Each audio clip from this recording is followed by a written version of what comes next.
Good morning students. आज आपका नया चैप्टर शुरू होगा, पृष्ठ रसायन। इसका इंग्लिश में नाम है सरफेस केमिस्ट्री। हम इसके अंतर्गत ठोसों की सरफेस यानी पृष्ठ पर होने वाले रासायनिक और भौतिक परिवर्तनों का अध्ययन करते हैं।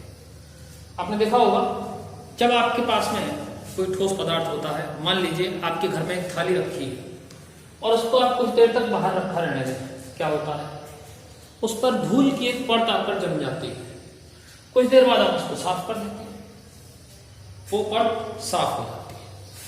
यदि उसी थाली पर हम एक एसिड की एक बूंद डाल दें, तब क्या होगा? तब होगा ये कि उसकी क्रोम प्लेटिंग या स्टील की जो चमक आ रही है वो हट जाएगी और आप बार बार साफ करेंगे तब भी वो दोबारा से नहीं आएगी। ये जो परिवर्तन है, चाहे वो भौतिक हो चाहे वो रासायनिक हो, जो ठोस की सतह पर परिवर्तन होते हैं उन्हें हम पृष्ठ रसायन में अध्ययन करते हैं। अब पृष्ठ रसायन में सबसे पहले अधिशोषण शब्द आता है। अधिशोषण, एड्सॉर्प्शन, इसका क्या अर्थ है? अधिशोषण किसे कहते हैं? एक पदार्थ की सतह पर किसी दूसरे पदार्थ का जम जाना या एकत्रीकरण होना, हम उसे अधिशोषण कहते हैं।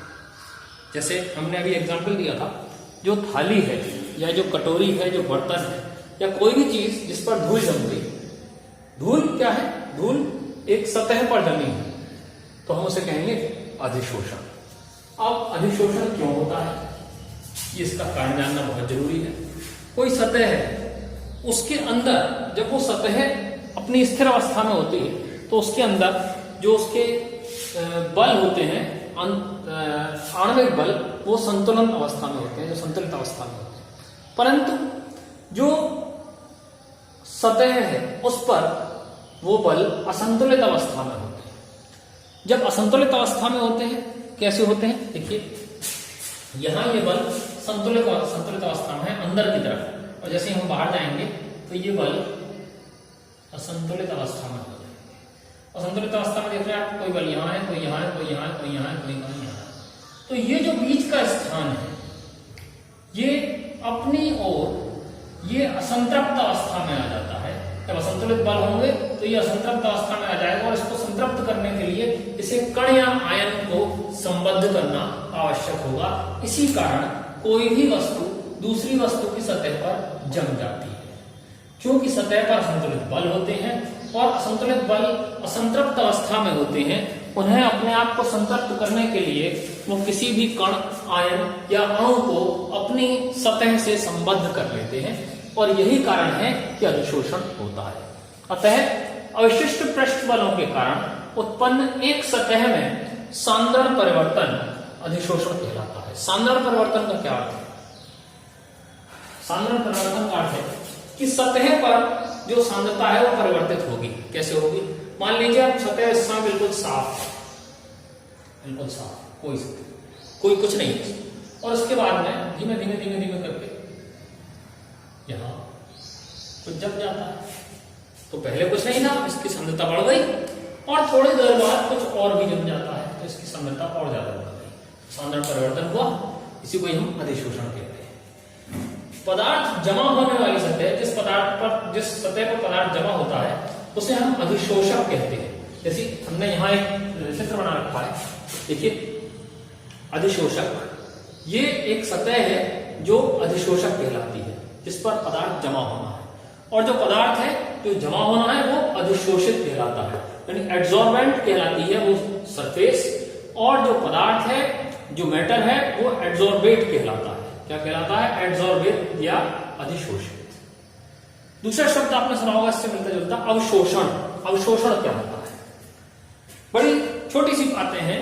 अधिशोषण और अवशोषण दोनों में अंतर क्या है? अवशोषण क्या होता है? आपने देखा होगा, कोई स्पंज का टुकड़ा या आप कोई जगह गीली हो जाती है तो आप कपड़ा डाल देते हैं उस पर और वो पुछ जाती है।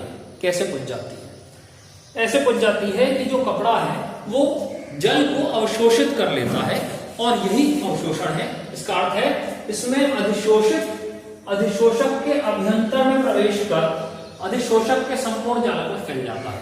यानी जो इसमें अधिशोषित है, यानी जो इसमें पानी है, अधिशोषक यानी कपड़ा है, के अभ्यंतर यानी आंतरिक भाग में प्रवेश करके और पूरे कपड़े में फैल जाता है, पूरा कपड़ा गीला हो जाता है, लेकिन वो सतह सूख जाती है।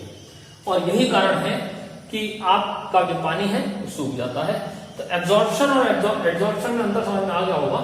इसमें अंदर तक जो अधिशोषित पदार्थ है, जो अधिशोषक है, वो अधिशोषित पदार्थ है वो अंदर तक जाता है, और जो एब्जॉर्प्शन है उसमें सतह पर ही रहता है, अंदर नहीं जाता।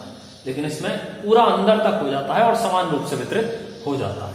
ये अवशोषण और अधिशोषण में अंतर है सबसे बड़ा। अब अधिशोषण के प्रकार। अधिशोषण के दो प्रकार होते हैं, एक भौतिक अधिशोषण, एक रासायनिक अधिशोषण। भौतिक अधिशोषण अविशिष्ट प्रकृति का होता है। इसका अर्थ क्या है विशिष्ट प्रकृति का? क्योंकि इसमें कोई निश्चित नहीं है इसकी प्रकृति।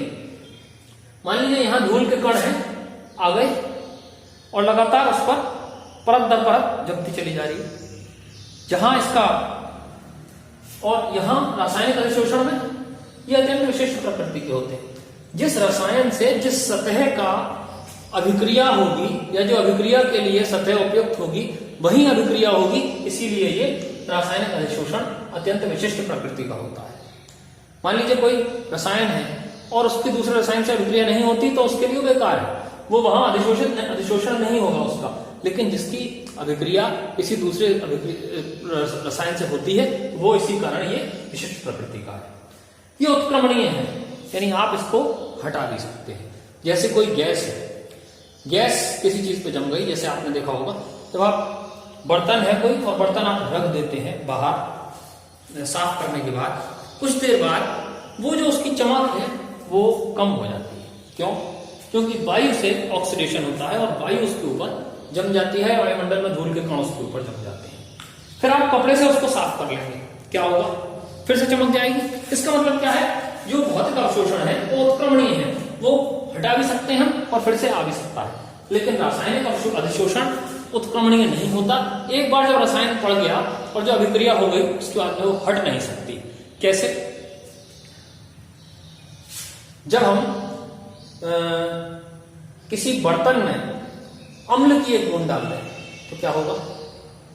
उस बर्तन का जो कलर है वो कहीं ना कहीं बिगड़ जाएगा, और जैसे ही बिगड़ जाएगा उसको आप दोबारा से, जब तक उस पर क्रोम प्लेटिंग दोबारा से नहीं होगी जब तक वो कलर सही नहीं होगा। इसीलिए ये अनुत्क्रमणीय है। अधिशोषित ऊष्मा का मान कम होता है क्योंकि ये इसमें बहुत कम होता है, इसका क्रांतिक ताप भी बहुत कम है, उससे नीचे ही नीचे इसमें अधिशोषण हो पाता है।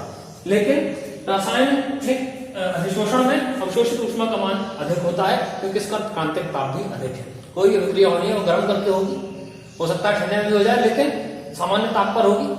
यहाँ इसकी ऊष्मा का मान कम होता है और यहाँ रासायनिक अधिशोषण में ऊष्मा का मान अधिक होता है। ये बहुपर्ती होता है, परत दर परत जमता चला जाता है। लेकिन यहाँ एक ही परती होता है क्योंकि एक ही बार रासायनिक अभिक्रिया होगी। ताप में वृद्धि करने पर ये कम हो जाता है क्योंकि क्रांतिक ताप है। उसी ताप तक, मान लीजिए 40 डिग्री तक, 40 डिग्री तक ही ये हो पाएगा, उससे नीचे नीचे हो पाएगा। लेकिन जैसे ही हम बढ़ा देंगे तो ये अधिशोषण हट जाएगा। जैसे पैलेडियम है, पैलेडियम पर हमने हाइड्रोजन को अधिशोषित किया तो क्या होगा? अगर हम ताप बढ़ा देंगे तो पैलेडियम से हाइड्रोजन कम होने शुरू हो जाएगी। यहां रासायनिक अधिशोषण पहले बढ़ता है और फिर कम होता है। ये जो इंपॉर्टेंट चीजें हैं इनमें तीनों में क्वेश्चन होते हैं। अवशोषण और अधिशोषण में अंतर, अधिशोषण भौतिक अधिशोषण, रासायनिक अधिशोषण में अंतर, और कभी कभी अधिशोषण पर संक्षिप्त टिप्पणी लिखने को आ जाती है। तो ये 3 क्वेश्चन आपके यहां बन जाते हैं।